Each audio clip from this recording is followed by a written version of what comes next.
ఘనంగా AP deputy CM Pawan Kalyan birthday వేడుకలు. పాతపట్నం నియోజకవర్గంలో పుత్తూరు మండలం గోనుభద్ర ఆడలి ఆర్&ఆర్ గ్రామంలో యువత జెమ్స్ హాస్పిటల్ వారిచే మెగా వైద్య శిబిరం ఏర్పాటు చేసి పలు వైద్య పరీక్షలు చేయించారు. అనంతరం మొక్కలు నాటి పవన్ కళ్యాణ్ ఆశయాలను చాటారు. పాతపట్నం నియోజకవర్గం ఆశాంతం బర్త్డే వేడుకలతో పులకించింది. వాతావరణం కూడా సహకరించడంతో నియోజకవర్గం మొత్తం పవన్ కళ్యాణ్ పుట్టినరోజు వేడుకలను ఘనంగా నిర్వహించారు. నియోజకవర్గంలో ప్రోగ్రాం కమిటీ మెంబర్ అయిన ఎక్స్ ఆర్మీ మెత్తన ప్రసాద్ పలు కార్యక్రమాలకు హాజరై ప్రారంభోత్సవాలు చేశారు.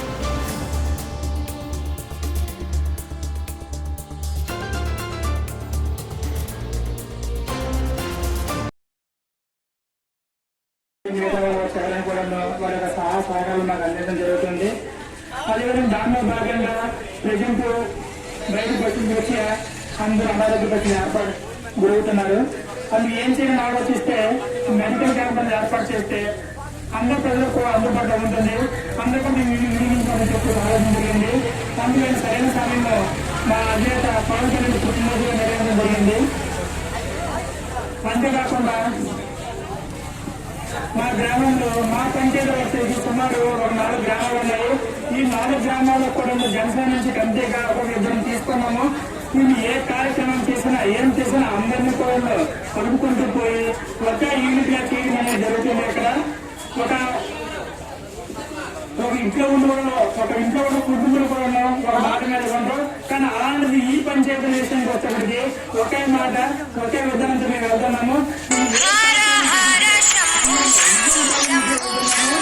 దీన్ని సహకరించిన మా పంచాయతీ జన సైనికులకు అందరికీ కూడా మేము తెలియజేస్తున్నాము. ఈరోజు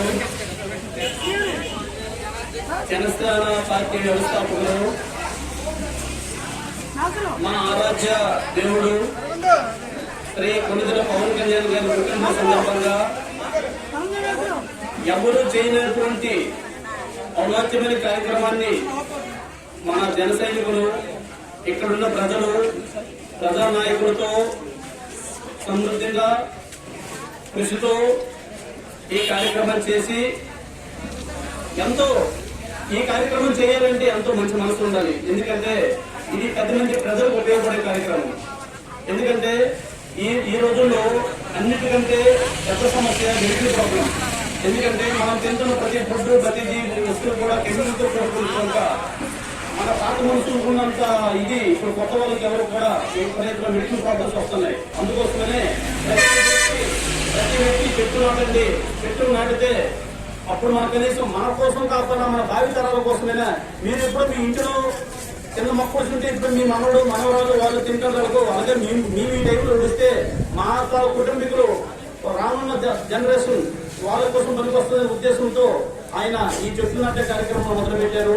ఈ రోజు ఆంధ్రప్రదేశ్ మొత్తం వరదలతో అవుతున్నప్పుడు కూడా మంచి ఈ కార్యక్రమాన్ని కొన్ని చోట్ల ఇబ్బంది కలుగుతున్నప్పుడు కూడా చేయడం ఆయన ఆదేశాల అనుసారం చేయడానికి ముందుకొచ్చి జన సైనికులు అందరూ కష్టపడి చేస్తున్నారు. ఈ రోజు గోనభద్రలో నాకు బాగా నచ్చిన విషయం ఏంటంటే ఇక్కడ రాజకీయాలకి అతీతంగా ప్రజలు నాయకులు పార్టీ సంబంధం లేకుండా ఈ కార్యక్రమం చేశారు చూడండి, అది నాకు చాలా నచ్చింది. అలాగే ఇలాంటి కార్యక్రమాలు చేసే ముందు ఎమ్మెల్యే తరఫు నుంచి కానీ మా తరఫు నుంచి కానీ ఎటువంటి సహాయ సహకారాలు కావాలన్నా కూడా మేము 100% చేస్తాము. మీకు ఎటువంటి సమస్య మాకు ఎటువంటి సమస్య ఉన్నా కూడా మా కుర్రోళ్ళు కానీ సర్పంచ్ గారిని చెప్పండి. తప్పనిసరిగా మీకు రావాల్సిన దానికి 100% మనం దెబ్బలాడి మనం ఎమ్మెల్యే దగ్గరికి ఎన్ని తెచ్చుకొని మనం మన గ్రామాన్ని అభివృద్ధి చేసుకోవాలి తప్పించి కానీ ఎవరి దగ్గర తగ్గద్దు. ఎందుకంటే మన గ్రామాభివృద్ధి జరిగితేనే మండల అభివృద్ధి జరిగితేనే రాష్ట్రం. ప్రతిదీ కూడా గ్రామాల్లో అభివృద్ధి జరగాలని ఆయన చాలా కార్యక్రమాలు ముందు తీసుకొస్తున్నారు. మీరు వినియోగించుకోండి. దీని తర్వాత ప్రభుత్వాలు చాలా వరకు మీకు చాలా స్కీమ్స్ ఇస్తుంది. మీరేం చేస్తారంటే మీకు వస్తున్న గవర్నమెంట్ డబ్బుల కోసమే చూస్తున్నారు తప్పించి కానీ సచివాలయంలో లేదంటే ఎక్కడికో అధికారం దగ్గర 10 నిమిషాలు ఈ విషయం తెలుసుకుందాం ఆలోచన మీకు ఉండట్లేదు. మీకు ఎప్పుడైనా సమయం దొరికినప్పుడు మీరు రైతు అనుకున్నట్టయితే మీ రైతును నాకు సంబంధించింది ఏదైనా మీ దగ్గర ఏమైనా వచ్చాయా అని అడగండి. ఎందుకంటే చాలా వరకు పంట పొలాలు వేసుకున్నందుకు మొక్కలు సబ్సిడీలు ఇస్తుంది గవర్నమెంట్, కానీ మీకు తెలియదు. మీకు కోళ్ళు పెంచుకోవడానికి సబ్సిడీ ఇస్తుంది, మీకు తెలియదు. పశువులు సార పట్టుకోవడానికి సబ్సిడీ ఇస్తుంది, మీకు తెలియదు. పశువుల పెంపకం గొర్రెలు మేకలు తర్వాత కోళ్ళు పెంచుకోవడానికి కూడా సబ్సిడీ ఇస్తుంది. కానీ ఈ ప్రజలకు తెలియట్లేదు. ఎందుకు తెలియట్లేదంటే మీరు ఎంతసేపు ఏంటంటే మీకు దొరికినంత సంతృప్తి పడితే మీరు ఎంత తెలుసుకోవడం ప్రయత్నం చేయట్లేదు. అలాగే ఇప్పుడు వస్తున్న గ్రాంట్లో గ్రామాల్లో గ్రామ అభివృద్ధి కోసం చాలా వరకు నిధులు కేటాయిస్తుంది గవర్నమెంట్. దాన్ని సద్వినియోగం చేసుకోండి. తప్పనిసరిగా కూడా మీరు అదే తీసుకెళ్ళాలి.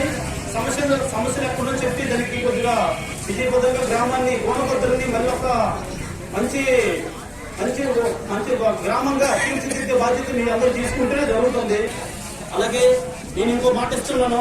ఈ గోనపద్ధం గ్రామానికి నా తరపు నుంచి కానీ మన ఎమ్మెల్యే తరపు నుంచి కానీ ఎటువంటి సేవ కావాలన్నా మేము ఎప్పుడు కూడా అందుబాటులో ఉంటామని నేను మీ అందరూ మాట ఇస్తున్నాను.